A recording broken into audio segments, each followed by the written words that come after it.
श्रीगुरुभ्यो नमः। कृत्स्नप्रसक्त्यधिकरणं। कृत्स्नप्रसक्तिर्निरवयवत्वशब्दकोपो वा इति पूर्वपक्षसूत्रं। पूर्णतया पूर्वपक्षसूत्रं। चेतनम् एकम् अद्वितीयं ब्रह्म क्षीरादिवत् देवादिवच्च अनपेक्ष्य बाह्यसाधनं स्वयं परिणममानं जगतः कारणम् इति स्थितम्। एवं खलु? चेतनम् एकम् अद्वितीयं ब्रह्म, तत्र चेतनं ब्रह्म जगत्कारणम् इति कथं? चेतनं ब्रह्म अचेतनस्य जगत्कारणं जगतः कारणम् इति कथम् इति तर्कमुद्भाव्य विलक्षणत्वाधिकरणे परिहृतम्। एकम् अद्वितीयम्, एकत्वांशे अद्वितीयत्वांशे च अनेके आक्षेपाः कृताः। अद्वितीयं ब्रह्म यदि जगत्कारणं भवति तर्हि भोक्त्रापत्तिः भोक्तृभोग्योर् ऐक्यं स्यात् इत्यादिकम् उद्भाव्य प्रश्नमुद्भाव्य परिहृतम्। इदानीम् अन्तिमे अधिकरणे असहायस्य ब्रह्मणः तदेव अद्वितीयस्य जगत्कारणत्वे उच्यमाने लोकविरोधो भवति इति उद्भाव्य परिहृतम्। कथं परिहृतं? क्षीरादिवत् देवादिवच्च अनपेक्ष्य बाह्यसाधनं स्वयं परिणममानं ब्रह्म जगतः कारणम् इति स्थितं। परिणममानम् इति पदं प्रयुक्तं, विवर्तमानम् इत्यर्थः। परन्तु विवर्तमानं वा परिणममानं वा इति एतावता किमस्ति, निर्णयः न कृतः अधिकरणेन। ब्रह्मणः विवर्तकारणत्वमेव इति इत्येतस्यैव विशिष्य निर्णयाय एतावत्पर्यन्तम् अधिकरणं न आसीत्। प्राचीनैस्तु परिणामः विवर्तः इति अर्थद्वयेपि परिणामः इत्येव शब्दः प्रयुज्यते। परिणामः इत्युक्ते इदानीम् उभयसाधारण्येन अर्थो वक्तव्यः। अन्यथा भावः, ब्रह्मणः स्वरूपेण स्थितस्य अन्यथा भावः एवं भवति। इदं परिणामस्थलेपि तुल्यं, विवर्तस्थलेपि तुल्यम्। एवं स्वरूपप्रच्युतिपूर्वकं चेत् परिणामः, स्वरूपप्रच्युतिं विना चेत् विवर्तः। तदेतावता न निर्णीतम् इति, तदेतावता न निर्णीतम्। एवञ्च स्वरूपेण स्थितस्य ब्रह्मणः अन्यथा भावः यः वर्तते सः कथम् इत्युक्ते क्षीरादिवत् देवादिवद्वा इत्यादिकम् उक्तम्। इदानीं वस्तुगत्या इदम् अधिकरणं किमर्थम् इत्युक्ते विवर्तमानतया एव उपादानत्वं ब्रह्मणः, न तु परिणममानतया इति विशिष्य निर्धारयितुं। तदेतावत्पर्यन्तम् अधिकरणेन न निर्धारितम्। प्रकृतिश्च प्रतिज्ञादृष्टान्तानुपरोधात् इत्यत्र उपादानं भवति इत्युक्तं। कथम् उपादानत्वम् इति नोक्तं। तस्मात् शास्त्रार्थपरिशुद्धये पुनराक्षिपति इति। शास्त्रार्थपरिशुद्धये इत्यस्य कोऽर्थः? तत् विवर्तमानतया एव उपादानम् इति तु विशिष्य युक्त्या निर्धारयितुम्, अन्यथा को दोषः इति व्युत्पादयितुम् इति। वस्तुगत्या इदं चिन्तयितुं शक्यते, मिथ्यात्ववादस्तु प्रागेव सम्यक् प्रकटीकृतः। कुत्र? आरम्भणाधिकरणे। आरम्भणशब्दादिभ्यः इत्यत्र मिथ्यात्ववादः, जगन्मिथ्यात्वं सम्यक् व्युत्पादितमस्ति। तर्हि जगन्मिथ्यात्वे व्युत्पादिते विवर्तवादः अपि उक्त एव खलु इति चेत् उक्त एव सत्यं, परन्तु अर्थादुक्तः, न तु तदर्थमेव एकम् अधिकरणं न आगतं खलु। अर्थादुक्तः जगतः असत्यं न मिथ्या। ब्रह्मणः यदि ब्रह्मैव परिणमते जगतः, सत्यत्वमेव वक्तव्यं। अवश्यं न भवति। विवर्तमानत्वं नाम सत्यत्वं नाम परिणममानत्वं यदि स्यात् तर्हि सावयवत्वं वक्तव्यम् इत्यादिना सत्यत्वस्य भङ्गो भवत्येव। न ब्रह्मणः अनित्यत्वं स्यात्, ब्रह्मणः अधिष्ठानत्वं न सङ्गच्छते, अनेके क्लेशाः भवन्ति।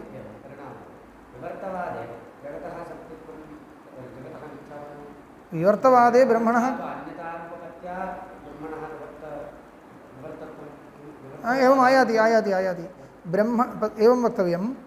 मिथ्यात्ववादे व्युत्पाद्यमाने किं भवति जगत् मिथ्या इति व्युत्पाद्यते इति जगन्मिथ्या इत्युक्ते क्वचित् अध्यस्तत्वं वक्तव्यं खलु तर्हि ब्रह्मणः किं भवति अधिष्ठानत्वं भवति अधिष्ठानत्वं च परिणामित्वे न सङ्गच्छते यतः किम् आरोप्याकारेण परिणममान अविद्याविषयत्वमेव अधिष्ठानत्वम् इति वक्तव्यम् एवञ्च तत्सर्वं यदि उद्घाट्यते तर्हि विवर्तवादस्तु आगत एव ब्रह्मणः विवर्तत्वमेव इति वक्तव्यं भवत्येव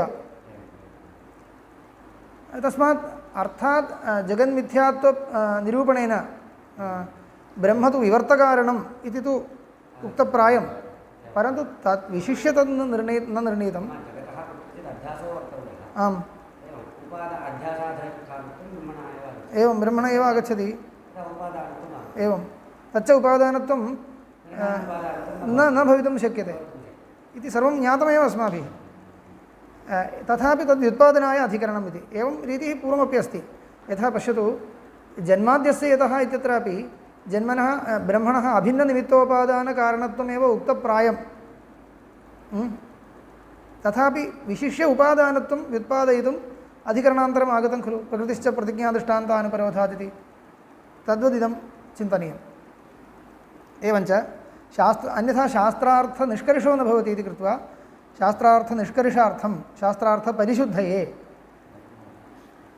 परिशुद्धिर्नाम एवं भवति अप्रामाण्यज्ञान अनास्कन्दितत्वं परिशुद्धिः शास्त्रार्थपरिशुद्धये तु पुनराक्षिपति कृत्स्नप्रसक्तिः कृत्स्नस्य ब्रह्मणः कार्यरूपेण परिणामः प्राप्नोति निरवयवत्वात् तर्हि कृत्स्नस्य ब्रह्मणः अन्यथाभावो वा इदानीम् अन्यथाभावः इति मया पदं प्रयुज्यते परिणामः इति उच्यमाने परिणामयत्येव इति मत्वा प्रश्नः इति स्यात् तथा मास्तु प्रच्युतिपूर्वकं वा प्रच्युतिं विना वा इति तु यदा न निर्णीतं तदानीं कर्तव्यः प्रश्नः एव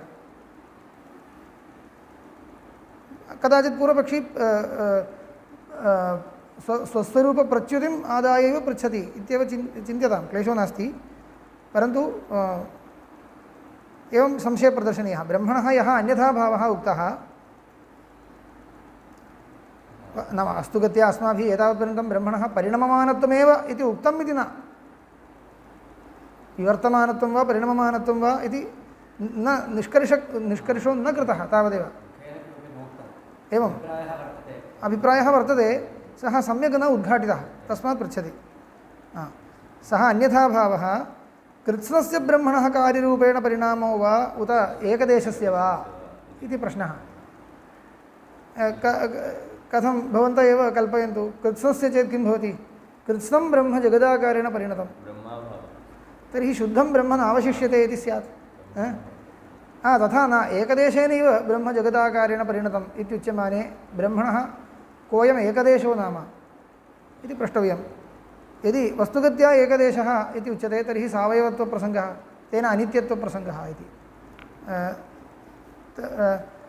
तावन्मात्रं न निरवयवत्वशब्दकोपः इति सूत्रकारेण उक्तं कृत्स्नप्रसक्तिः अथवा निरवयवत्वशब्दकोपः ब्रह्म निरवयवम् इति प्रतिपादयन्ती या श्रुतिः तस्याः श्रुतेः कोपो भवति श्रुतिविरोधो भवति इति श्रुतिविरोधो भवति इदमेव उच्यते इदानीं भाष्यं पठामि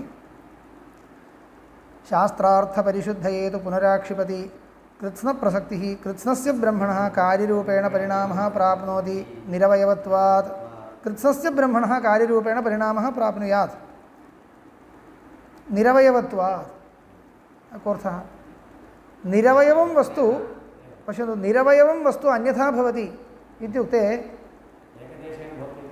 इत्यस्य अर्थः एकदेशेन इति वक्तुं नैव न शक्यते सावयवे वस्तुनि खलु एकदेशः इति भवति निरवयवं वस्तु अन्यथा भवति इत्युक्ते कृत्स्नं सर्वांशेन अन्यथा भवति इत्येव पूर्णम् अन्यथा भवति इत्येव न तु एकदेशेन इति वक्तुमेव न शक्यते अतः निरवयवस्य ब्रह्मणः निरवयवत्वं भवद्भिः न विस्मर्तव्यं तर्हि निरवयवं ब्रह्म प्रपञ्चाकारेण भवति इत्युक्ते कार्त्स्नेन प्रपञ्चाकारेण भवति इत्येव भवता उक्तं स्यात् यदि ब्रह्म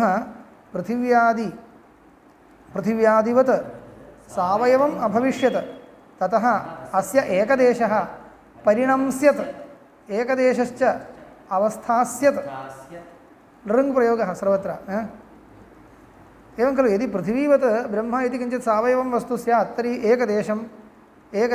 एकदेशस्य एकदेशः परिणम्स्यत् एकदेशस्य परिणामः अभविष्यत् एकदेशः परिणम्स्यत् एकदेशश्च अवस्थास्यत् एकदेशस्य परिणामं विना अपरिणतं तिष्ठेत् निरवयवं तु ब्रह्म श्रुतिभ्यः अवगम्यते निष्कलं निष्क्रियं शान्तं निरवध्यं निरञ्जनं दिव्यो ह्यमूर्तः पुरुषः स बाह्याभ्यन्तरो ह्यजः इदं महद्भूतम् अनन्तमपारं विज्ञानघन एव स एष नेति नेत्यात्मा अस्थूलमननु इत्याद्याभ्यः सर्वविशेषप्रतिषेधिनीभ्यः पश्यन्तु निरवयत्वप्रतिपादिका श्रुतिः का इति पृष्टे चक्षुषी निमील्य भवद्भिः तत्र निर्धर्मकत्वप्रतिपादिका सर्वापि श्रुतयः उदाहर्तुं शक्यन्ते निर्धर्मकत्वे सति निरवयत्वम् आगतमेव विशिष्य निरवयत्वप्रतिपादिका श्रुतिर्नाम इयमेव निष्कलं स एव अंशः निष्क्रियम् इति अंशो न निष्कलत्वं निरवयत्वम् एवम् अत्रापि दिव्यो ह्यमूर्तपुरुषः स बाह्याभ्यन्तरः बाह्योपि स एव बाह्याभ्यन्तरत्वं बाह्यत्वम् आभ्यन्तरत्वम् उभयम् उच्यते चेत् तस्य बहिर्भागः अन्तर्भागः इति नास्ति इति लभ्यते एवं खलु बहिर्भागः अन्तर्भागः इति नास्ति इति लभ्यते आम् तर्हि निरवयत्वम् आगतं तर्हि स बाह्याभ्यन्तरः इत्यनेन अर्थात् निरवयत्वम् उच्यते निष्कलम् इत्यनेन साक्षादेव शक्त्या निरवयत्वम् उच्यते बाह्याभ्यन्तरः इत्यनेन अर्थात् उच्यते अनन्तम् अपारम् इत्यनेनापि अर्थात् उच्यते विज्ञानघनः इत्यनेन उच्यते इति तत्र धर्मप्रतिषेधश्रुतयः अस्थूलमननु इत्यादिनापि उच्यते एवं रीत्या निष्कलत्वे निरवयवत्वे श्रुतयः सन्ति ततश्च एकदेशपरिणाम असम्भवात् कृत्स्नपरिणामप्रसक्तौ सत्यां मूलोच्छेदप्रसज्येत मूलस्य उच्छेदः स्यात् सर्वथा शुद्धं ब्रह्म नावशिष्यते इति स्यात् द्रष्टव्यतोपदेशानर्थक्यञ्च आपन्नम् एवं खलु द्रष्टव्यम् इति ब्रह्म उपदिश्यते किं द्रष्टव्यं नावशिष्यते एव शुद्धं ब्रह्म खलु द्रष्टव्यं किं प्रपञ्चाकारेण स्थितं ब्रह्म द्रष्टव्यं वा अथवा शुद्धं द्रष्टव्यं वा शुद्धम् इति वक्तव्यं तद् नास्त्येव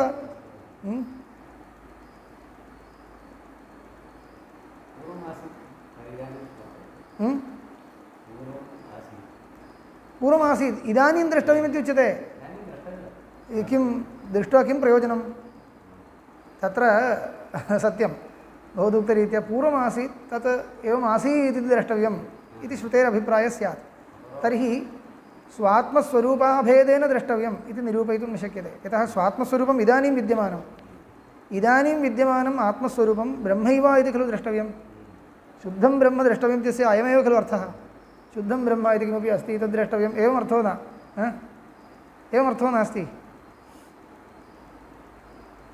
तत्र भगवदवताराणाम् उपासनं नाम कदाचित् एवं भवति श्रीकृष्णः श्रीरामः इति आसीत् कस्मिंश्चित् युगे विशिष्य श्रीरामत्वेन उपासनं नाम श्रीरामत्वेन रूपेण सा मूर्तिः कदाचित् सञ्चरमाणा आसीत् इत्येव खलु तदभिन्नं तु वस्तु वर्तते तद्वत् स्यात् तद् उपासनार्थं शक्यते क्लेशो नास्ति परन्तु स्वात्मस्वरूप अभेदेन इत्युक्ते स्वात्मस्वरूपम् इदानीं वर्तते इदानीं विद्यमानेन पदार्थेन खलु अभेदश्चिन्तयितुं शक्यते तस्मात् शुद्धं ब्रह्म नैव अवशिष्यते इत्युक्ते उपदेशस्य वैयर्थ्यं स्यात् द्रष्टव्यत्वोपदेशानर्थक्यञ्चापन्नम् अयत्नदृष्टत्वात् कार्यस्य तत्र कार्यं द्रष्टव्यमित्येव अर्थः स्यात्। यतः ब्रह्म तु इदानीं कथं वर्तते, कार्याकारेणैव वर्तते। तर्हि इदं कार्यं द्रष्टव्यं, तद् दृष्टमेव, इतः परं किं द्रष्टव्यमस्ति इति कृत्वा एवं तद्व्यतिरिक्तस्य च ब्रह्मणः असम्भवात्। कार्यव्यतिरिक्तं ब्रह्म नास्ति एव। अजत्वादिशब्दकोपश्च निरवयवत्वशब्दकोपो वा, निरवयवत्वं निष्कलं निष्क्रियं शान्तम् अजम् इत्यादि शब्दस्य कोपो भवति, विरोधो भवति, विरोधश्च भवति। अथ एतद्दोषपरिजिहीर्षया सावयवमेव ब्रह्म अभ्युपगम्येत, तथापि ये निरवयवत्वस्य प्रतिपादकाः शब्दाः उदाहृतास्ते प्रकुप्येयुः इति। एतद्दोषपरिजिहीर्षया परिहारेच्छया ब्रह्म सावयवम् इत्युच्येत, तर्हि पुनः निरवयवत्वशब्दकोप एव। सावयवत्वे च अनित्यत्वप्रसङ्गः इति सर्वथा अयं पक्षो न घटयितुं शक्यते इत्याक्षिपति। दोषान्तरं सावयवत्वे अनित्यत्वप्रसङ्गः इत्यपि दोषान्तरमस्ति इति आक्षिपति। तदानीं समाधानाय सूत्रं श्रुतेस्तु, श्रुतेस्तु इत्येव समाधानं। शब्दमूलत्वादिति अन्यः अंशः। श्रुतेस्तु शब्दमूलत्वादिति मिलित्वा न, श्रुतेस्तु तु शब्देन आक्षेपं परिहरति। न खलु अस्मत्पक्षे कश्चिदपि दोषोऽस्ति, न तावत् कृत्स्नप्रसक्तिरस्ति। कुतः? श्रुतेः यथैव हि ब्रह्मणो जगदुत्पत्तिः श्रूयते एवं विकारव्यतिरेकेणापि ब्रह्मणः अवस्थानं श्रूयते। तत्र अस्मिन् विषये भवता आक्षेपो न कर्तव्यः। यतः श्रुत्यर्थमादाय ये तत्त्वनिर्णयं कुर्वन्ति तैः श्रुतिरेव द्रष्टव्या। श्रुतिस्तु कथं वदति इति पश्यतु भवान् इति चेत् श्रुतिः जगत्कारणत्वमपि ब्रह्मणो वदति।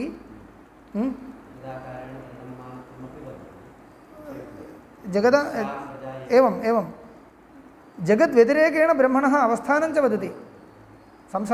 यदा संसारः वर्तते तस्यामपि अवस्थायां, सृष्टेः पूर्वमित्येव न, सृष्टेः पूर्वम् एकमेव अद्वितीयम् आसीत् इति वदति। तर्हि संसारदशायां कथम् इति पृष्टे संसारदशायामपि संसारव्यतिरिक्तं किञ्चित् ब्रह्मणः स्वरूपम् अवशिष्यते इति वदति। पश्यन्तु, यथैव हि ब्रह्मणो जगदुत्पत्तिः श्रूयते एवं विकारव्यतिरेकेणापि ब्रह्मणः अवस्थानं श्रूयते। प्रकृतिविकारयोर्भेदेन व्यपदेशात् कथं सेयन् देवता ऐक्षत हन्ताहमिमास्तिस्रो देवता अनेन जीवेन आत्मना अनुप्रविश्य नामरूपे व्याकरवाणी इति।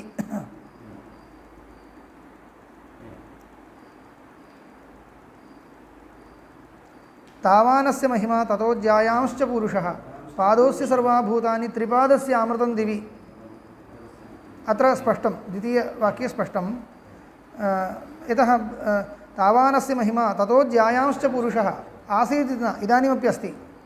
पादोस्य सर्वाभूतानि त्रिपादस्य अमृतं दिवि, इदानीमपि अस्ति।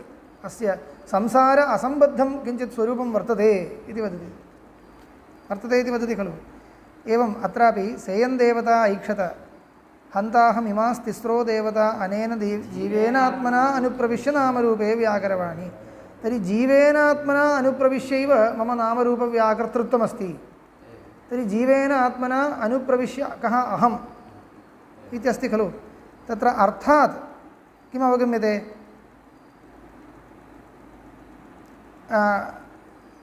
किं जगत्सम्बन्धरहितमपि किञ्चित् स्वरूपम् अवगम्यते।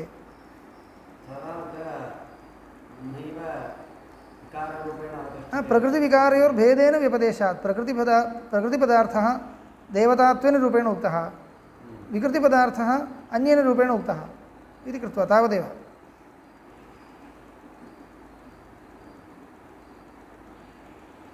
ईक्षितृत्वेन अत्र रत्नप्रभायाम् ईक्षितृत्वेन व्याकर्तृत्वेन च ईक्षणीय व्याकर्तव्यप्रपञ्चात् पृथक् ईश्वरसत्त्वश्रुतेः इति। ईक्षणीयं किञ्चित् अन्यत्, ईक्षिता च अन्यः।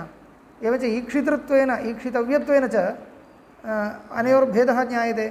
तर्हि ईक्षितृत्वेन इदानीं परमात्मा अस्ति वा? अस्ति इति वक्तुं शक्यते। इदानीमपि अस्ति इति, इदानीमपि अस्ति। लभ्यते कर्तृत्वेन यदा उच्यते कर्ता यदा उपादानत्वमेव उच्यते इति नास्ति किल पश्यन्तु उपादानत्वं यदा उच्यते तदानीं मृतघटाकारेण परिणतं किं कृत्स्नोपि मृतपरिणतम् इत्येव प्रतीयते तद्भवति परन्तु यदा ईक्षिता स्रष्टा स्रष्टृत्वेन यदा उच्यते स्रष्टृत्वेन एव यदा सृज्यभावः उच्यते इदानीं यः स्रष्टा सः सृज्यस्य सृष्टि अनन्तरमपि तेन स्थातव्यं खलु परिपालनाय एवञ्च सः तिष्ठति इति अवगन्तुं शक्यते तदर्थं तदुदाहृतं तावदेव एवञ्च श्रुतिश्च उभयोरपि वैलक्षण्येन प्रतिपादनं करोति तस्मात् तत्र मनक्लेशो न कर्तव्यः इति उक्तं तथा हृदयायतनत्ववचनात् सत्सम्पत्तिवचनाच्च हृदयायतनत्ववचनं वर्तते ब्रह्म परमात्मा हृदयायतनः हृदये अन्तर्यामिरूपेण तिष्ठति इति उच्यते खलु संसारनियामकः तिष्ठति सत्सम्पत्तिवचनं वर्तते सत्सम्पत्तिः सुषुप्तौ सता सौम्य तदा सम्पन्नो भवति सुषुप्तिकाले परमात्मस्वरूपेण एकीभवति इति वर्तते सुषुप्तिकालः संसारदशायां खलु अस्ति एवञ्च एतत् सर्वं पश्यामश्चेत् किं ज्ञायते यदि च कृत्स्नं ब्रह्म कार्यभावेन उपयुक्तं स्यात् परिणतं स्यात् इति कार्यभावं सम्पादयितुं कृत्स्नम् उपयुक्तम् इति कथं प्रयोगः इत्युक्ते सम्पूर्णं क्षीरं दधिनिर्माणाय उपयुक्तम् इतः परं क्षीरं नावशिष्यते इतिवत् सम्पूर्णं ब्रह्मस्वरूपं जगन्निर्माणाय तेनैव उपयुक्तं चेत् स्वरूपेण नावशिष्यते इति भविष्यति परन्तु तथा न तथा सति उपासनोपदेशोपि व्यर्थः स्यात् उपास्यं किञ्चित् स्वरूपम् इदानीं नावशिष्यते इति स्यात् इदानीम् अवशिष्यमाणं स्वरूपं खलु अस्माकम् अनुग्राहकं भवति नैव अवशिष्यते चेत् अनुग्राहकमेव न भवति इति कृत्वा उपासनाविधीनामपि बाधकं भविष्यति इति आलोचनीयं केवलम् अद्वैत तत्त्वव्युत्पादनस्यैव क्लेशः इति न उपासनाविधीनामपि बाधकं भविष्यति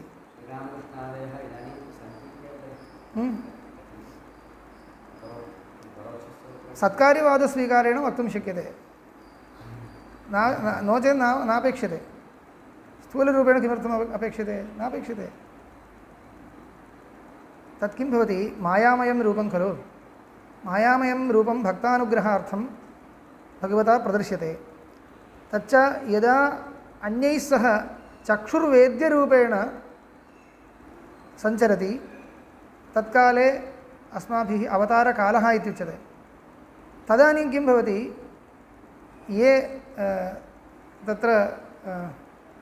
ये केचन तत्र तस्मिन् काले भवन्ति सर्वेषामपि दुर्गोचरः भवति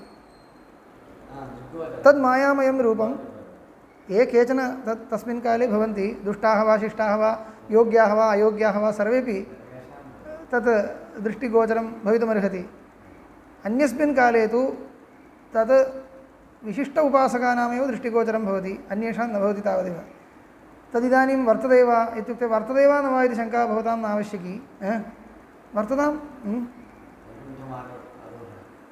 तत् वैकुण्ठे इदानीम् एवं वृन्दावने श्रीकृष्णमूर्तिः यथा सञ्चरमाणा आसीत् तद्वद् वैकुण्ठे सञ्चरति इति कल्पनं न आवश्यकम् इति वदामि कुत्रचित् अन्नं भुक्त्वा सुप्त्वा जीवति इति नापेक्षते इति प्राकृतानां जनानां कल्पनवत् सः कुत्र एवं श्रीगणेशः लड्डुकं भुक्त्वा एवं तिष्ठति इति चित्रे यथा दृश्यते कुत्रचित् लोके एवमेव तिष्ठति इति प्राकृतवत् कल्पनं नापेक्षते मायामयं रूपं भगवतः इति यदा अङ्गीक्रियते अस्माभिः तदानीं तस्य मायामयस्य रूपस्य कः स्वभावः इति चेत् भक्तानुग्रहार्थं यदा कदापि तादृशं स्वरूपम् आविष्कर्तुं शक्नोति तादृशं स्वरूपम् आविष्कारयोग्यं भवति तद् भक्तस्य योग्यता अपेक्षते तद् दर्शनाय तस्य योग्यता अस्ति चेत् तद् आविष्क्रियते तावदेव तद् इदानीमपि आविष्क्रियते तदानीं तु अवतारकाले सर्वदर्शनयोग्यं योग्यतया किञ्चित् कालपर्यन्तम् आविष्कृतं तत्स्वरूपम् इदानीं भवति वा इदानीं कस्यचित् भक्तस्य साक्षात्कारो भवति चेत् तस्य भवति तावदेव शक्यते तत् तेन रूपेणैव इदानीमेव एवं कुत्रचिदेवं सञ्चरति इति नापेक्षते इति कस्मिंश्चित् लोके ब्रह्माण्डे एवं सञ्चरति अवगतं खलु इदं सर्वं न ज्ञायते चेत् किमपि प्राकृतवदेव अस्माकं विश्वासः स्यात् तथा नापेक्षते तदर्थं तद् नास्ति चेत् भक्तिरपगच्छति एवं नापेक्षते सर्वथा नापेक्षते औपाधिकं रूपम् औपाधिकमेव भगवान् श्रीरामचन्द्रः सरयूनद्यां प्रविष्टः स्थूलशरीरं त्यक्तवान् इत्युक्ते तत् स्थूलांशस्तु भौतिक एव कस्तत्र आक्षेपः भौतिक एव खलु सः स्थूलांशः पञ्चभूतनिर्मित एव तत् सरयूनद्यां प्रविष्टं चेत् प्रविष्टं भवतु तावता किं तत्र भक्तिरपगच्छति मम इति नापेक्षते इदानीम् अन्यत्र कुत्रचित् लोके एवं तिष्ठति इति नापेक्षते भवतां भक्तिरस्ति चेत् तत्र भक्तेः परिपाकानुसारेण तेन रूपेण द्रष्टुं तव अधिकारे सम्पन्ने दृश्येतापि तत्काले आविर्भावो भवतु मायामयं खलु मायाया तथैव परिणमं तस्मिन् काले भवदर्थं परिणमयितुं कः क्लेशः एवं जातं स्यात् अवश्यं स्यादेव किमर्थं तत्र त्यक्तव्यं सः केवलं भ्रान्तिदर्शनं प्रातिभासिकदर्शनम् इत्यपि नापेक्षते यतोहि अन्येनापि दृश्येत इति आपत्तिः न दातुं शक्यते यदा अन्यस्य योग्यता नास्ति तथा न दृश्यते एवं खलु यदि व्यावहारिकं रूपं स्यात् तर्हि अन्येनापि दृश्येत इति आपत्तिस्तु न सम्भवति अन्यस्य योग्यताभावान् न दृश्यते यत् स्वेनैव वेद्यं तत् प्रातिभासिकम् इति व्याप्तिरस्ति वा नास्ति तर्हि सुखादीनां प्रातिभासिकत्वं स्यात् सुखदुःखज्ञानेच्छादीनां प्रातिभासिकत्वं स्यात् मदीयं सुखं त्वया न वेद्यं न भवति इत्युक्ते तत् प्रातिभासिकं वा एवं नास्ति अतः तादृशतर्काः अपि न भवन्ति तथा तत्र कल्पनम् अपेक्षते अस्तु अप्रकृतम् एवं वा अस्तु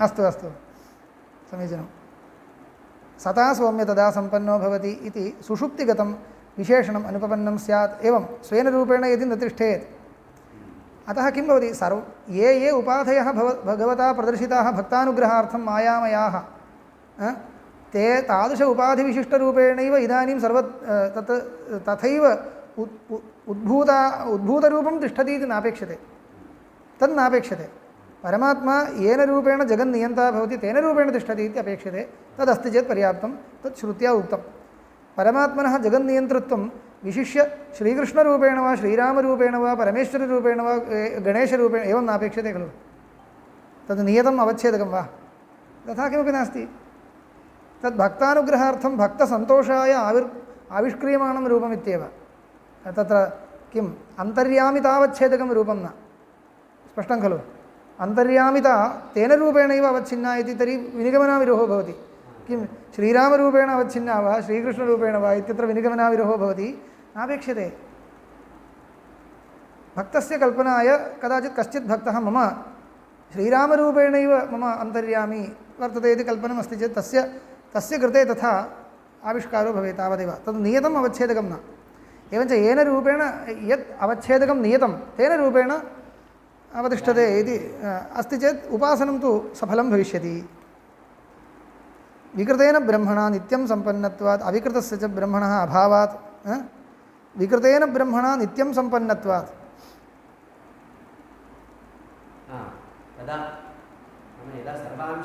सर्वांशेन यदि परिणामो भवति तर्हि विकृतेन स्वरूपेण तु सुषुप्तिकाले एव सम्पत्तिः इति न स्यात् पश्यन्तु सुषुप्तिकाले सता सम्पद्यते इति श्रुत्या उच्यते ब्रह्मणा सम्पद्यते इत्येव अर्थः ब्रह्म तु इदानीं जाग्रत्काले दृश्यमानमपि ब्रह्मैव बहिर्दृश्यमानं ब्रह्मैव कीदृशं ब्रह्म विकृतं ब्रह्म जगद्रूपेण बहिर्दृश्यते तर्हि तेन सह सम्पत्तिः सम्बन्धः जाग्रत्कालेपि अस्ति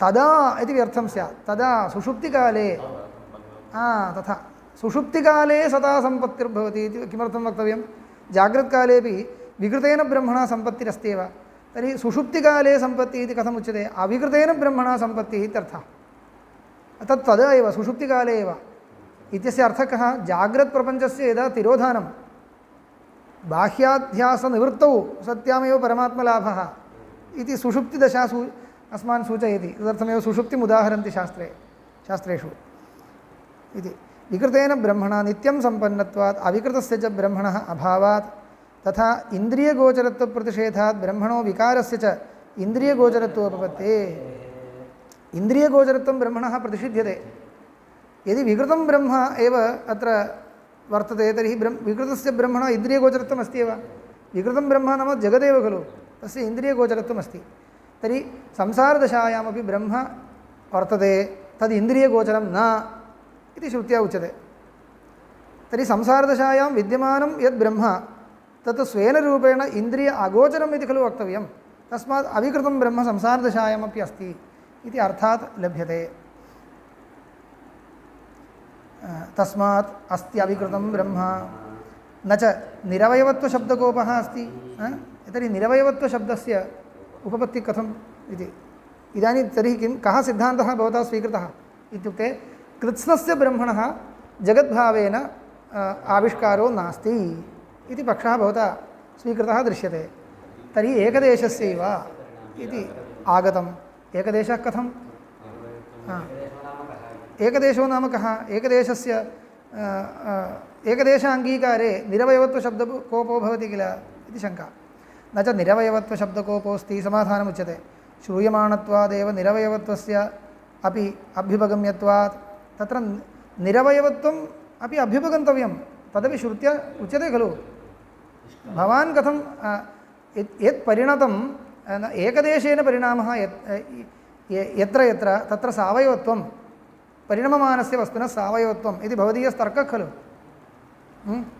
सः तर्कः उपेक्षितां सा लोकदृष्टा व्याप्तिः अस्मिन् अंशे उपेक्षितां श्रुतिविरोधादेव यो यः अन्याकारेण परिणमते एकदेशेन परिणमते स सर्वोऽपि सावयवः अन्याकारेण परिणमते इत्यपि नापेक्षितम् अन्यरूपेण अवस्थितं भवति तत्सर्वं सावयवम् इति अयं तर्कः उपेक्षितम् अन्याकारेण परिणतं चेत् परिणाम एव अपेक्षते चेत् कदाचित् सावयवत्वम् अपेक्षितं तत् एकदेशेन वा कार्त्स्नेन वा परिणामश्चेदपि सावयवत्वम् अपेक्षते एव खलु कार्त्स्नेन वा परिणामो भवतु एकदेशेन वा भवतु सावयवत्वं विना न भवति इत्येव आयातं तर्हि तत्रैव सावयवत्वकोपः प्रष्टव्यः निरवयवत्वकोपः प्रष्टव्यः नो चेत् एवमेव व्याप्तिः परित्यज्यतां शब्दमूलञ्च ब्रह्म शब्दप्रमाणकं न इन्द्रियादिप्रमाणकं तद् यथा शब्दम् अभ्युपगन्तव्यं शब्दैकवेद्यं खलु इदं ब्रह्मस्वरूपं यथा श्रुति स्वीकर्तव्यं तावदेव शब्दश्च उभयमपि ब्रह्मणः प्रतिपादयत् कृत्स्नप्रसक्तिं निरवयवत्वञ्च प्रतिपादयति अकृत्स्नप्रसक्तिं निरवयवत्वञ्च प्रतिपादयति एवं प्रतिपादयति अकृत्स्नप्रसक्तिं निरवयवत्वञ्च शब्दः उभयमपि प्रतिपादयति लौकिकानामपि मणिमन्त्र औषधिप्रभृतीनां देशकालनिमित्तवैचित्र्यवशात् शक्तयो विरुद्ध अनेककार्यविषया दृश्यन्ते ताः अपि तावन्न उपदेशामन्तरेण केवलेन तर्केण अवगन्तुं शक्यन्ते अस्य वस्तुनः एतावत्यः एतत्सहायाः एतद्विषयाः एतत्प्रयोजनाश्च शक्तयः इति लोके ब्रह्मस्वरूपं परित्यज्यतां यत्किञ्चित् पदार्थः यः कश्चन पदार्थो कस्यापि पदार्थस्य शक्तयः अनन्ताः शक्तयः भवन्ति मृत्पिण्डं स्वीक्रियतां मृत्पिण्डस्य कतिविधाः शक्तयः इति झटिति निर्णेतुं न शक्यते देशकाल निमित्तादिभेदेन भिन्नभिन्नकार्योत्पादकत्वं तस्य भवेत् तर्हि किमर्थमुक्तं किमुत अचिन्त्यप्रभवस्य ब्रह्मणो रूपं विना शब्देन निरूप्येत अचिन्त्यप्रभवस्य प्रभावस्य अचिन्त्यप्रभावस्य अचिन्त्यः प्रभावः यस्य अत्र अचिन्त्यप्रभावस्य अस्तु स्वभावो वा प्रभावो वा तस्य ब्रह्मणः स्वरूपम् एतावदेव इति विना शब्देन न निरूप्येत विना शब्दं विना नैव निरूपयितुं शक्यते खलु अचिन्त्यशक्तेः अचिन्त्यशक्तस्य इति न वक्तव्यम् अचिन्त्यशक्तेः अचिन्त्या शक्तिः यस्य सः अचिन्त्यशक्तिः तथा चाहुः पौराणिकाः अचिन्त्याः खलु ये भावा न तांस्तर्केण योजयेत् प्रकृतिभ्यः परं यच्च तदचिन्त्यस्य लक्षणम् इति। इदम् अचिन्त्यम्, इदं पूर्वमेव उक्तम्। अचिन्त्याः खलु ये भावाः न तांस्तर्केण, केवलेन तर्केण न योजयेत्। श्रुत्यनुसारिणा तर्केणैव तद् योजनीयं। लोके भवता दृष्टा या व्याप्तिः सा भज्यते भज्यते इत्युच्यते। लोकः सम्यक् परीक्ष्यतां, कदाचित् न भज्येत। अन्यस्य अन्यभावेन अवस्थानं निरवयवस्य भवति वा इति इतोपि परीक्षणीयं भवता। कतिपयपदार्थान् दृष्ट्वा व्याप्तयः न निर्णेतव्याः इत्येव। यत् प्रकृतिभ्यः परं तद् अचिन्त्यस्य लक्षणं। तस्मात् शब्दमूल एव अतीन्द्रियार्थ याथात्म्याधिगमः। अतीन्द्रियार्थस्य याथात्म्यम् अधिगन्तुं श्रुतिरेव आश्रयणीया इति प्रतिज्ञावत् उक्तम्। एतावता विचारो न समाप्तः। ननु शब्देनापि न शक्यते विरुद्धः अर्थः प्रत्याययितुं निरवयवञ्च ब्रह्मणः ब्रह्म परिणमते च कृत्स्नम् इति। अवगतं वा? भवतां यः इदानीं श्रावितः उपदेशः सः कदा मया श्रोतुं शक्यते? श्रुतेस्तात्पर्यं तदेव इति निर्णीतं चेत्। इदानीं श्रुतेः तात्पर्यमेव निर्णेतुं न शक्यते। कुतः? विरुद्धं यदा उच्यते तदा उपपत्तिरूपं तात्पर्यलिङ्गमेव नास्ति। श्रुत्या उच्यते खलु स्वीक्रियताम् इत्युक्ते विचार एव नापेक्षते वा? तर्हि यत्किञ्चिदस्तु लोके श्रुतिर्वदति खलु इत्युक्ते सत्यं। श्रुतिर्वदति चेत् स्वीकुर्मः। श्रुतिस्तदेव वदति वा इति कथं निर्णेतव्यं? यजमानप्रस्तरः इत्यपि वदति श्रुतिः, तथैव स्वीक्रियते वा? किमर्थं न स्वीक्रियते? उपपत्तिर्नास्ति। यजमानस्य प्रस्तराभिन्नत्वे लोकविरोधात् उपपत्तिर्नास्ति इति कृत्वैव तत्र सः अर्थः उपेक्ष्यते। तस्मात् श्रुतिर्वदति इति स्वीकर्तव्यं चेत् तदपि स्वीकर्तव्यं स्यात्। तस्मात् तथा न इष्यते। अतः लोकविरोधेन श्रुत्यर्थ एव यदा न निर्णीतो भवति तदानीं श्रुतेस्तु इति कथं भवता कथम् इति प्रश्नः। ननु शब्देनापि न शक्यते विरुद्धः अर्थः प्रत्याययितुं बोधयितुं न शक्यते शब्देनापि। निरवयवञ्च ब्रह्म परिणमते न च कृत्स्नम् इति। निरवयवं ब्रह्म परिणमते, कृत्स्नं न परिणमते, विरुद्धम् उक्तं स्यात् इति। यदि निरवयवं ब्रह्म स्यात् नैव परिणमेत, कृत्स्नमेव वा परिणमेत। निरवयवं स्यात् चेत् नैव परिणमते इति वक्तव्यं। कथञ्चित् परिणमते इत्युच्यते चेदपि तदपि दुर्बोधं। निरवयवं परिणमते इत्युक्ते बोद्धुं न शक्यते एकं। कथञ्चित् कृत्वा चिन्तया स्वीक्रियते चेदपि कृत्स्नं परिणमते इत्येव भविष्यति। आम् आम्, परिणमते इति स्वीकार्य अयमेव क्लेशः। अथ केनचित् रूपेण परिणमेत, केनचिच्च अवतिष्ठेत, रूपभेदकल्पनात् सावयवमेव प्रसज्येत। ब्रह्मणः सावयवत्वमेव स्यात्। क्रियाविषये हि अतिरात्रे षोडशिनं गृह्णाति नातिरात्रे षोडशिनं गृह्णाति इत्येवं जातीयकायां विरोधप्रतीतावपि विकल्पाश्रयणं विरोधपरिहारकारणं भवति। पुरुषतन्त्रत्वात् च अनुष्ठानस्य भवता एकस्मिन् प्रयोगे षोडशी ग्रहणं क्रियते, अन्यस्मिन् प्रयोगे अग्रहणं क्रियते इति विकल्पपरिहारः कर्तुं शक्यते। उभयोरपि शास्त्रयोः प्रयोगभेदेन प्रामाण्यं च उपपादयितुं शक्यते। वस्तुस्थितिस्तु द्वेधा भवति वा? क्रियायां विकल्पस्तु सम्भाव्यते। वस्तुनि अयं यन्त्रः अद्य तु एवं विधः, श्वः अन्यः यन्त्रः इति वक्तुं न शक्यते। न अद्य इयं दूरवाणी, श्वः घटः इति भवति वा? विकल्पः। एवं विकल्पः भवति वा? नैव शक्यते। केनचित् रूपेण इत्युक्ते परिणामम् अप्राप्य न भवति। परिणामं प्राप्तुं शक्नोति चेत् भवतु। अथ केनचित् क्रियाविषये हि विकल्पो भवति इति उक्तम्। इह तु विकल्पाश्रयणेनापि विरोधपरिहारः न सम्भवति। एवञ्च विकल्पेन विरुद्धश्रुत्योः विकल्पेन परिहारः क्रियताम् इत्यपि न शक्यते।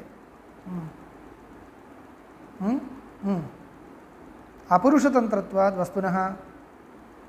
वस्तुनः पुरुषतन्त्रत्वाभावात् पुरुषव्यापारसम्बन्धः तत्र नास्ति। कर्मणि तु तदस्ति, प्रयोगभेदः इत्यादिकं वक्तुं शक्यते। अतः तस्मात् दुर्घटमेतदिति नैष दोषः। अविद्याकल्पितरूपभेदाभ्युपगमात् ब्रह्म न हि अविद्याकल्पितेन रूपभेदेन सावयवं वस्तु सम्पद्यते। एतद्दोषपरिहाराय एव भवता अविद्या आनेतव्या उभयं वदति खलु श्रुतिः उपपत्तिः कल्पनीया तर्हि एतत् श्रुतिद्वयविरोधपरिहार अन्यथानुपपत्त्या प्रपञ्चस्य आविद्यकत्वं स्वीकर्तव्यम् आविद्यकत्वे स्वीकृते च किं भवति विवर्तवाद एव स्थितो भवति आविद्यकस्य आविद्यक एव अयं परिणामः इत्युच्यमाने स्वस्वरूपप्रच्युतिर्नास्ति इति लभ्यते एतदर्थमेव अविद्या नाम मायावादः आनेतव्यः अविद्याकल्पितरूपभेदाभ्युपगमात् न ह्यविद्याकल्पितेन रूपभेदेन सावयवं वस्तु सम्पद्यते सावयवं वस्तु सम्पद्यते वस्तु सावयवं सम्पद्यते इति अन्वयः वस्तु सावयवं न सम्पद्यते सावयवमिव दृश्यते तावदेव वस्तुतः सावयवं न भवति तत्र पङ्क्तौ भ्रमो भवति न हि वस्तु सावयवं सम्पद्यते इति अन्वयः कर्तव्यः सावयवं वस्तु न सम्पद्यते इति न वस्तु सावयवं न सम्पद्यते न हि तिमिरोपहतनयनेन अनेकैव चन्द्रमाः दृश्यमानः अनेक एव भवति न भवति अविद्याकल्पितेन च नामरूपलक्षणेन रूपभेदेन व्याकृत अव्याकृतात्मकेन तत्त्व अन्यत्वाभ्याम् अनिर्वचनीयेन ब्रह्म परिणामादि सर्वव्यवहारास्पदत्वं प्रतिपद्यते पारमार्थिकेन च रूपेण सर्वव्यवहार अतीतम् अपरिणामम् अवतिष्ठते इति योजनीयं पारमार्थिकं रूपम् एवञ्च सत्यम् असत्यम् इति द्वयं स्वीकर्तव्यं सत्यरूपेण स्वयं सर्वदा तिष्ठति असत्यरूपेण अन्यथा दृश्यते एवं सत्ताभेदपरिकल्पनं कृत्वा एव अत्र परिहारः कर्तव्यः वाचारम्भणमात्रत्वाच्च अविद्याकल्पितस्य नामरूपभेदस्य इति न निरवयवत्वं ब्रह्मणः कुप्यति वाचारम्भणमात्रत्वात् मायिकत्वात् इत्यर्थः दृश्यमानस्य रूपस्य मायिकत्वात् वस्तुतो निरवयवत्वं पारमार्थिकं यदस्ति तस्य कोपो न भवति न च इयं परिणामश्रुतिः परिणामप्रतिपादनार्था तत्प्रतिपत्तौ फलावगमा तत्र परिणामं श्रुतिप्रतिपादयति भवान् कथं त्यजति इत्युक्ते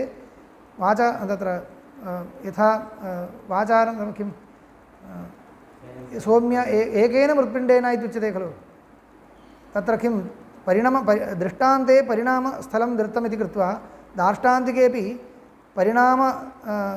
परिणामेनैव भवितव्यम् इति नास्ति दृष्टान्तस्तु घटमृत्तिका दृष्टान्तः तत्र परिणामः अस्ति इति कृत्वा ब्रह्मणोपि तथैव प्रपञ्चाकारेण परिणममानत्वमेव अपेक्षते तथैव मृत्तिकायाः यथा परिणामः तथैव अपेक्षते इति नियमः कः अस्ति स्यादयं नियमः यदि तत्र तात्पर्यं स्यात् न तु तात्पर्यमस्ति दृष्टान्तं खलु प्रदर्शयति श्रुतिः तत्र तात्पर्यं नास्ति तदा तथैव अवगम्यते चेदेव किञ्चित् फलम् इति नास्ति तस्मात् तत्र तात्पर्याभावादेव दार्ष्टान्तिकेपि परिणाम एव स्वीकर्तव्यः इति अस्माभिः न वक्तुं शक्यते सर्वव्यवहारहीन ब्रह्मात्मभावप्रतिपादनार्थात् एषा तत्प्रतिपत्तौ फलावगमात् पश्यन्तु इयं श्रुतिः सर्वापि सर्वव्यवहारहीन कारणत्वादिशून्य कारणत्वाद्यविशिष्ट कारणं सत्यमिति वदति कारणत्वेन सत्यमित्यपि नार्थः इति मया पूर्वमेव व्याख्यातं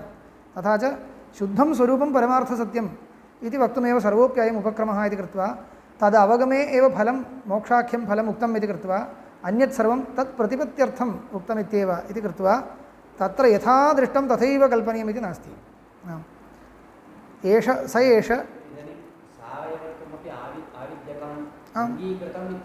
आम् अस्तु एकदेशेनैव परिणमते एकदेशेनैव सः एकदेशः काल्पनिकः अस्तु आविद्यकं सावयवत्वं स्वीकृत्य अस्माकं वास्तविकं अधिष्ठानत्वं न भज्यते तद् अयमेव विवर्तवादो नाम आविद्यकं सावयवत्वम् आदाय व्यवस्था क्रियते इत्युक्ते अयं विवर्तवाद एव इत्येव तावदेव स एष नेति नेत्यात्मा इत्युपक्रम्य आह अभयं वै जनकप्राप्तोऽसि इति तस्मादस्मत्पक्षे न कश्चिदपि दोषप्रसङ्गोऽस्ति सर्वं निराकृत्य नेति नेति इति निराकृत्य निर्विशेषं स्वरूपं प्रदर्श्य इदं यदि प्राप्तं तर्हि अभयं प्राप्तमस्ति अभयं वै प्राप्तः अभयं प्राप्तवान् इति वदति जनकः तस्मादस्मत्पक्षे न कश्चिदपि दोषः आत्मनि चैवं विचित्राश्च हि इदानीम् उपपत्तिं श्रावयति तत्र लोके दृष्टान्तो नास्ति इति भवता उक्तं खलु अस्ति दृष्टान्तः उपपत्तिं विना अस्माभिः श्रुत्यर्थः कल्पितः इति न अपि च नैवात्र विविदितव्यं कथम् एकस्मिन् ब्रह्मणि स्वरूप अनुपमर्देनैव अनेकाकारा सृष्टिः स्यादिति अत्र विवादो न कर्तव्यः यथा आत्मन्यप्येकस्मिन् स्वप्नदृशि स्वप्नद्रष्टा आत्मा एकः खलु तस्मिन् स्वप्नदृशि आत्मनि स्वरूप अनुपमर्देनैव अनेकाकारा सृष्टिः पठ्यते स्वस्वरूपम् अनुपमर्द्य अनेकाकारा सृष्टिः स्वप्ने दृश्यते न तत्र रथा न रथयोगा न पन्थानो भवन्ति अथ रथान् रथयोगान् पथः सृजते इत्यादिना स्वाप्निकपदार्थानां सृष्टिः आत्मन्येव तत्र किम् आत्मनः उपमर्दो भवति वा नास्ति लोकेऽपि देवादिषु मायाविषु च स्वरूप अनुपमर्देनैव विचित्रा हस्त्याश्वादिसृष्टयो दृश्यन्ते पूर्वमेव उक्तं तथा एकस्मिन्नपि ब्रह्मणि स्वरूप अनुपमर्देनैव अनेकाकारा सृष्टिर्भविष्यति कोऽपि क्लेशो नास्ति तत्र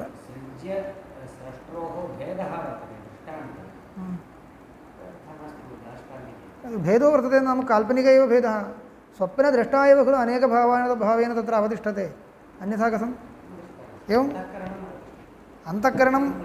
अन्तःकरणं परिणमते इति पक्षो मास्तु माया परिणमते इति पक्षः स्वीक्रियताम् माया परिणमते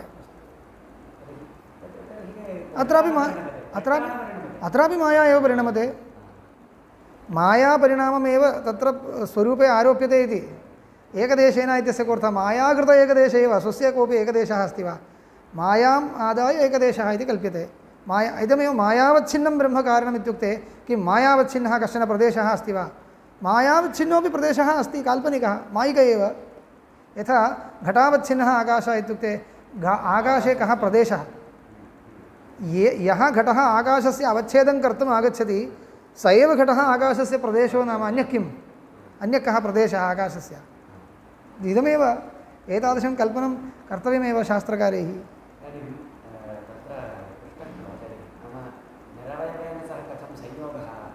तत्रापि एवमेव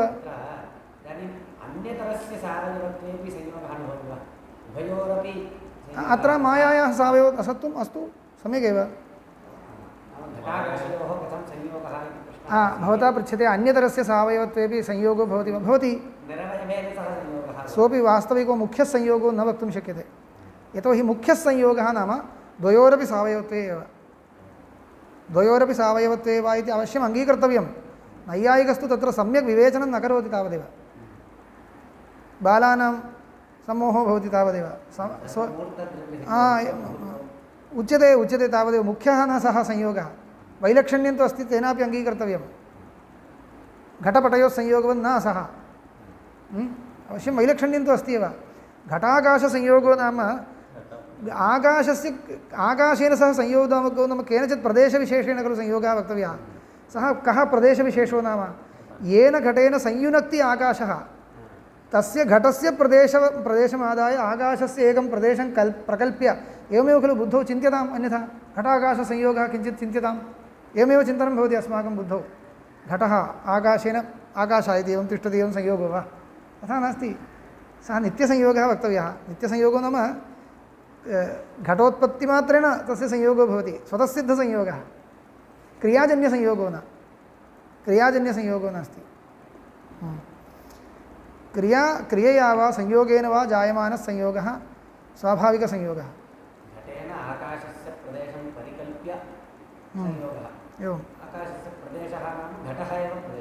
घट एव प्रदेशः अन्य कोऽपि प्रदेशो नास्ति अन्यथा अनवस्था भविष्यति अस्तु वस्तुगत्या इदं लोके एव दृष्टान्तो वक्तव्यश्चेत् निरवयवस्य अन्यथा भावः नाम अस्माकं किम् अपेक्षते एक एव आदित्यः अनेकेषु तत्र जलेषु यदा प्रतिबिम्बते अयं सर्वोऽपि प्रतिबिम्बः अस्य आदित्यस्यैव स्वरूपम् इत्युच्यते खलु इदानीं किम् एक एव आदित्यः अनेकेषु रूपेषु अवतिष्ठते इत्युक्ते तस्य किमपि अवस्थान्तरं प्राप्तमिति नास्ति शुक्तिर्जतादृष्टान्ताश्च देयाः एतादृशदृष्टान्ताः वर्तन्ते एव लोके स्वस्वरूपप्रच्युतिं विना एव अनेकभावेन तिष्ठति इति विवर्तवादस्थले ये दृष्टान्ताः ते सर्वे लौकिका एव दृष्टान्ताः तेपि अत्र प्रदर्शनीयाः उपपत्त्यर्थं स्वपक्षदोषाच्च परेषामप्येषः समानः स्वपक्षे दोषः प्रधानवादिनोपि इदानीं प्रधानवादी खलु पृच्छति तस्य तेन स्वमतं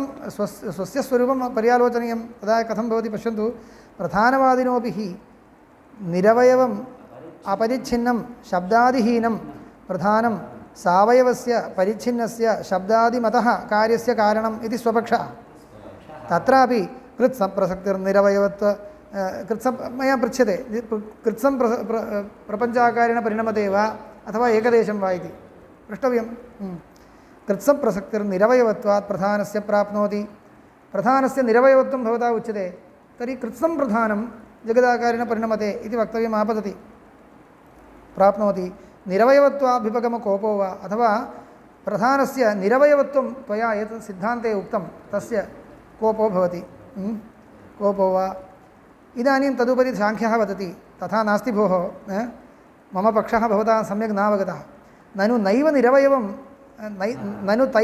नैव तैः निरवयवं प्रधानम् अभ्युपगम्यते सत्त्वरजस्तमांसि हि त्रयो गुणाः नित्याः तेषां साम्यावस्था प्रधानं तैरेव अवयवैः तत् सावयवम् इति अचेतनप्रधानं सावयवमेव इति न एवं जातीयकेन सावयवत्वेन प्रकृतो दोषः परिहर्तुं पार्यते अत्र सिद्धान्ती वदति एतादृशसावयवत्वेन अस्माभिः पृष्टः दोषः भवता वारयितुं न शक्यते न इति पृथक् कर्तव्यम् एवं जातीयकेन न पृथक् वाक्यं न एवं जातीयकेन सावयवत्वेन प्रकृतो दोषः परिहर्तुं पार्यते यतः सत्त्वरजस्तमसाम् अप्येकैकस्य समानं निरवयवत्वं पश्यन्तु सत्त्वं रजस्तमः इत्येते पदार्थाः तेपि निरवयवाः खलु सावयवं कञ्चन पदार्थमादाय प्रधानस्य सावयवत्वम् आनीयते चेत् वयम् अङ्गीकुर्मः निरवयवम् अन्यं पदार्थमादाय इदं सावयवं कथं कर्तुं शक्नोति इति समानं निरवयवत्वम् एकैकमेव चेतः एकैकमेव चेत् च इतरद्वय अनुगृहीतं सजातीयस्य प्रपञ्चस्य उपादानम् इति सावयवत्वात् स्वपक्षदोषप्रसङ्गस्य समानत्वात् स्वपक्षदोषप्रसङ्गस्य अस्य विस्तरेण विवरणं भामत्यादिषु वर्तते अस्य अंशस्य एकैकमेव च इतरद्वय अनुगृहीतं सजातीयस्य प्रपञ्चस्य उपादानं समानत्वात् स्वपक्षदोषप्रसङ्गस्य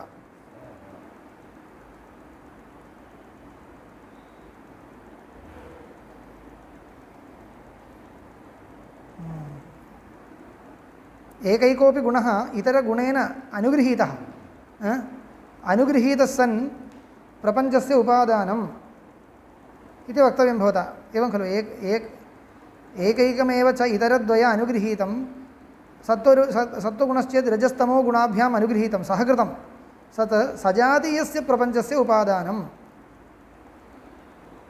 यः गुणः प्रपञ्चाकारेण परिणमते तत् सजातीयं परिणामं जनयति इति वक्तव्यम् इतरगुणद्वय अनुगृहीतं सत् तर्हि तस्य प्रपञ्चाकारेण सर्वात्मना परिणामो वक्तव्यः एकदेशेन परिणामो वा इति विकल्पं कृत्वा दोषस्तु समानः तत्रापि प्रसञ्जयितुं शक्यते इत्यर्थः इतरगुणद्वय अनुगृहीतं प्रपञ्चस्य उपादानं सावयवत्वात् स्वपक्षदोषप्रसङ्गस्य एवं यदा उच्यते तदा स्वपक्षदोषप्रसङ्गस्य समानत्वमेव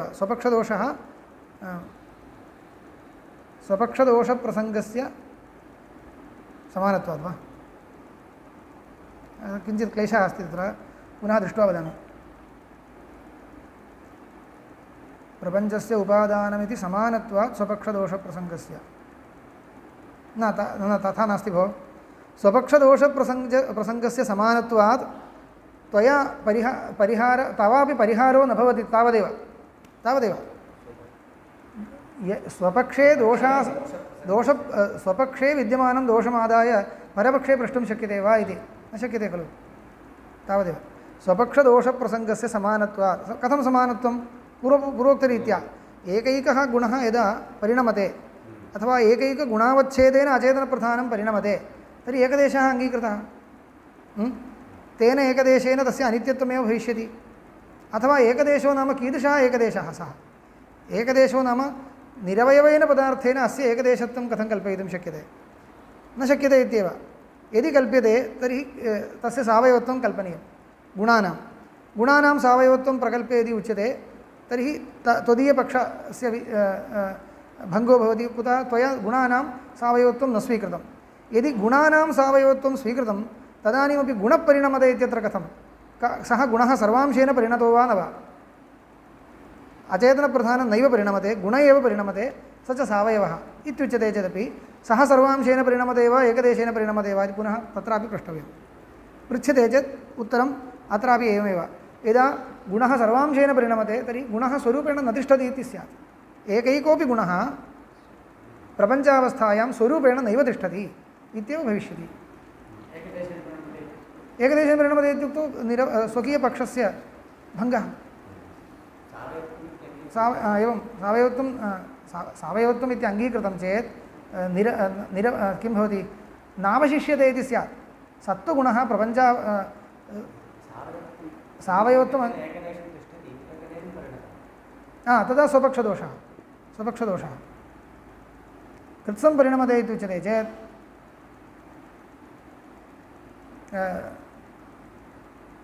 स्वरूपेण न तिष्ठति इदानीम् अचेतनप्रधानं नैव अस्ति इति स्यात्। सामान्यतः अयमेव अर्थः। पुनः तत्र दृष्ट्वा कश्चन विशेषांशः अस्ति चेत् वदामि। इदं समापयामि वेगेन। तर्काप्रतिष्ठानात् सावयवत्वमेव इति चेत् एवमपि अनित्यत्वदोषप्रसङ्गः। तर्काप्रतिष्ठानात् सावयवत्वमेव इति चेत् इत्युक्ते ब्रह्मणः सावयवत्वमेव अस्तु, सावयवत्वे सति को दोषः इत्युक्ते भवता कश्चित् तर्कः कर्तुं शक्यते, अनित्यत्वं स्यात्। एवं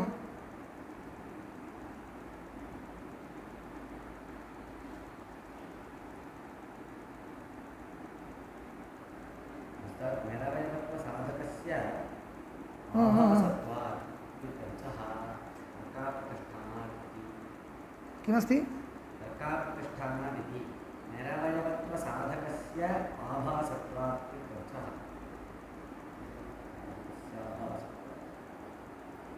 एवं सम्यगेव। निरवयवत्वसाधकं तर्कमादाय खलु भवता प्रष्टव्यं। निरवयवत्वसाधकस्य तर्कस्य अप्रतिष्ठितत्वदोषो वर्तते। निरवयवं चेत् न परिणमते इति तर्कस्य। अतः निरवयवत्वसाधकस्य तर्कस्य आभासत्वात् नाम अप्रतिष्ठितत्वेन उपेक्षणीयत्वात् सावयवत्वमेव ब्रह्मणः अस्तु। निरवयवत्वसाधकस्य तर्कस्य अभावात् सावयवत्वमेव अस्तु इति चेत् एवमपि अनित्यत्वादिदोषप्रसङ्गः। सावयवत्वे सति अनित्यत्वम् इति दोषस्तु अस्ति एव। अथ शक्तय एव कार्यवैचित्र्यसूचिताः अवयवाः इत्यभिप्रायः। शक्तय एव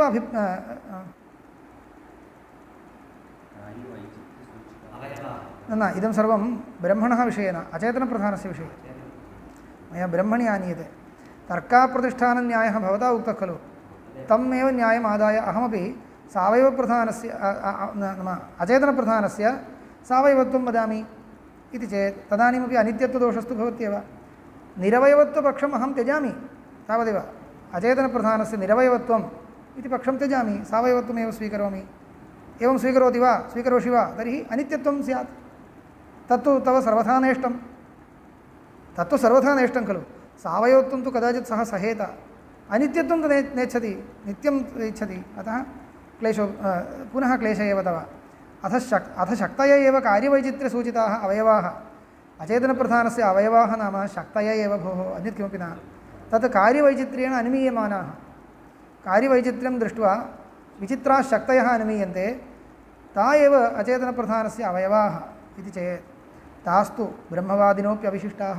सम्यक्, ममापि तुल्यं विचित्रशक्तिः माया इति वर्तते।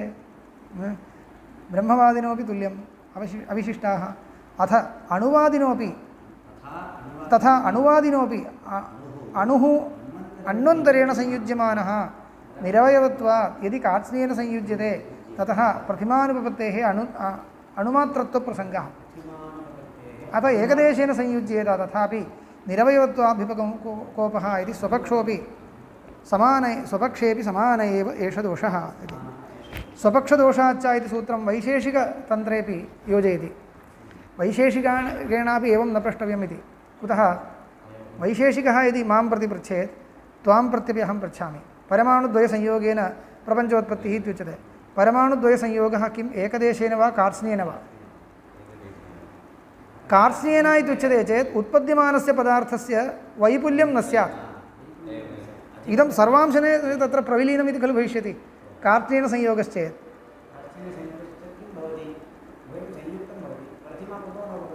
कथं भवति पश्यन्तु प्रतिमा नाम वैपुल्यम् उत्पद्यमानस्य वैपुल्यं कदा भवति इदमेकं वस्तु अस्य एकदेशेनैव संयोगः अवशिष्टस्तु स्वकीयभागाः बहिर्तिष्ठन्ति तस्मात् इदं विपुलं जातम् इति वक्तव्यम् इदम् आगत्य अस्मिन् सर्वांशेन प्रविलीनं चेत् इदं तावदेव परिमाणे वैपुल्यं न स्यात् अयमेव प्रतिमा न स्यात् तर्हि प्रतिमा परमाण्वपेक्षया द्विणुकस्य अथवा द्विणुकापेक्षया त्रिणुकस्य वा वैपुल्यं वक्तव्यं भवता द्विणुकस्य विषये सः पलायनं करिष्यति द्विणुकापेक्षया त्रिणुकस्य वैपुल्यं वक्तव्यं खलु तन्न स्यात् द्विणुके तु परिमाणवैलक्षण्यं नास्ति इति वदति विचित्रं द्विणुकापेक्षया त्रिणुकं विपुलं प्रथितं भवेद् वा न वा वक्तव्यं न वा त्रिणुकस्य तन्नैव स्यात् द्विणुकत्रयसंयोगः अथवा तत्र द्विणुकस्यैव वस्तुगत्या वैपुल्यं वक्तव्यम् अन्यथा त्रिणुकस्यापि उपयोगो नास्ति तद्विषये विशिष्य इतः परं चर्चा वर्तते तत्र चर्चा अस्ति इदानीं सूचयति तावदेव इदमपि सूत्रं तत्र योजनीयमिति तस्मात् किं कर्तव्यं त्वयापि उत्पद्यमानस्य पदार्थस्य प्रतिमा अपेक्ष्यते चेत् एकदेशेन संयोगः इति वक्तव्यम् एकदेशेन संयोगश्चेत् परमाणुः कोऽयम् एकदेशो नाम अवयव एव तर्हि परमाणुरपि सावयवत्वम् आगतम् इति परमाणुवादस्य त्वया अभ्युपगतस्य निरवयवत्वस्य भङ्गो भवति सम्यक् वा तदेव अथ एकदेशेन संयुज्येत तथापि निरवयवत्वाभ्युपगमकोपः इति स्वपक्षेऽपि समान एष दोषः समानत्वाच्च न अन्यतरस्मिन्नेव पक्षे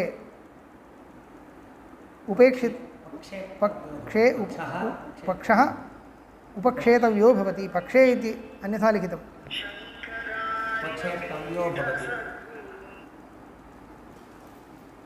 परिहृतस्तु ब्रह्मवादिना स्वपक्षे दोषः ब्रह्मवादिना इत्युक्ते त्वया दोषस्तु न परिहर्तुं शक्यते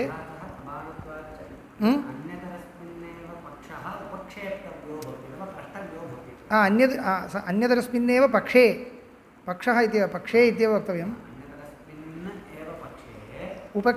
उपक्षेप्तव्यो भवति आक्षेपः स्थापनीयो भवति न हि भवति